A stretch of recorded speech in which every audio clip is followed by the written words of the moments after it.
মুখ্যমন্ত্রী তোমায় জানাই দিক দিক ধিক্কার। মুখ্যমন্ত্রীকে তোমাকে জানাই দিক দিক ধিক্কার।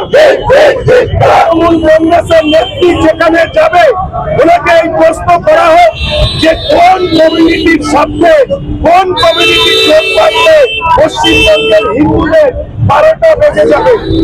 তারা কোন কমিউনিটি? আপনি মাননীয় মুখ্যমন্ত্রী এটা আমাদেরকে বলেন।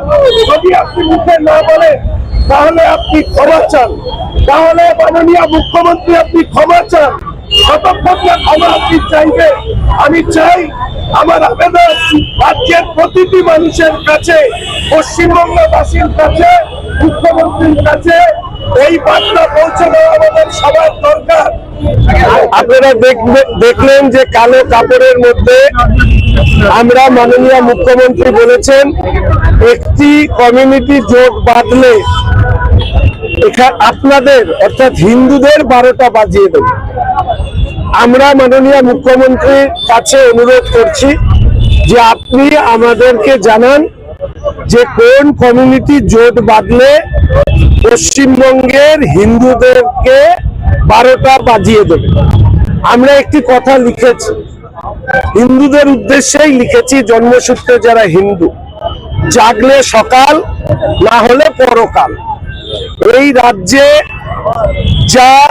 যে রাজনীতি শুরু হয়েছে, এই পশ্চিমবঙ্গ গঠনের ইতিহাসে হিন্দুদের ভারতবর্ষে অন্তর্ভুক্তি করার প্রশ্নে ডক্টর শ্যামাপ্রসাদ মুখার্জির নেতৃত্বে যে লড়াই হয়, পশ্চিমবঙ্গ ভারতবর্ষের সঙ্গে যুক্ত হয়।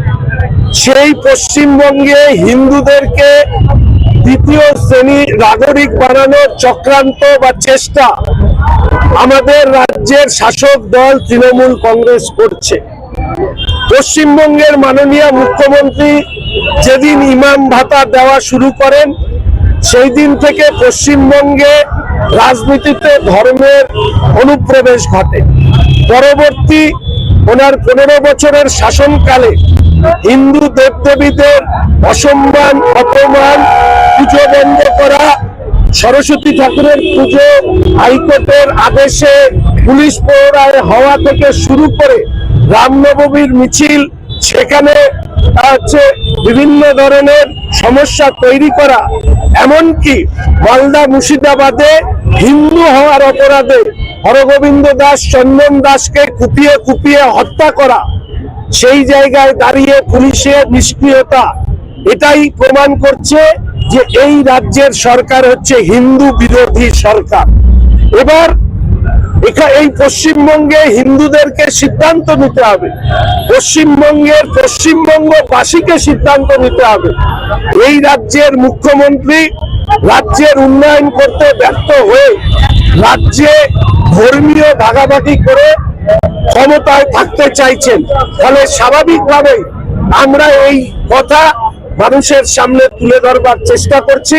আমাদের মূল দাবি, মাননীয় মুখ্যমন্ত্রী আপনি বলুন কোন কমিউনিটি হিন্দুদেরকে 12টা বাজিয়ে দেবে 1 মিনিটের মধ্যে, এটা আপনি বলুন। যদি আপনি না বলেন, পশ্চিমবঙ্গের প্রত্যেক মানুষ, সব ধর্মের মানুষের কাছে ক্ষমা চান যে আপনি যে উক্তি করেছেন এটা মুখ্যমন্ত্রী সুলভ উক্তি নয়, এটা দাঙ্গা বাজানোর উক্তি।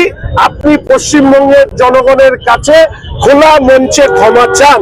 আর আমি অনুরোধ করব পশ্চিমবঙ্গবাসীর কাছে, আপনারা জানি না এই মন্তব্যের তাৎপর্য কতখানি আপনারা গ্রহণ করেছেন, কিন্তু ব্যক্তিগতভাবে আমার মনে হয়েছে পশ্চিমবঙ্গে হিন্দুদেরকে দ্বিতীয় শ্রেণীর নাগরিক হিসাবে রাখা এবং পশ্চিমবঙ্গে দাঙ্গা পরিস্থিতি তৈরি করবার জন্য উনি এই মন্তব্য করেছেন। ফলে পশ্চিমবঙ্গের সমস্ত মানুষকে, এই মুখ্যমন্ত্রীকে এই মন্তব্যের জন্য ক্ষমা চাইবার জন্য রাস্তায় নামতে হবে। না হলে এই রাজ্য, যে আমি বলি রবীন্দ্রনাথ নজরুলের রাজ্যকে আজকে অনুব্রত আরাবুলের রাজ্যে পরিণত করেছে, তাহলে আমাদের ছারকার হবে, আমাদের ভবিষ্যৎ শেষ হবে। এবং আমার মনে হয়েছে সেই জায়গা থেকে দাঁড়িয়ে মুখ্যমন্ত্রীর এই মন্তব্যের বিরুদ্ধে আন্দোলন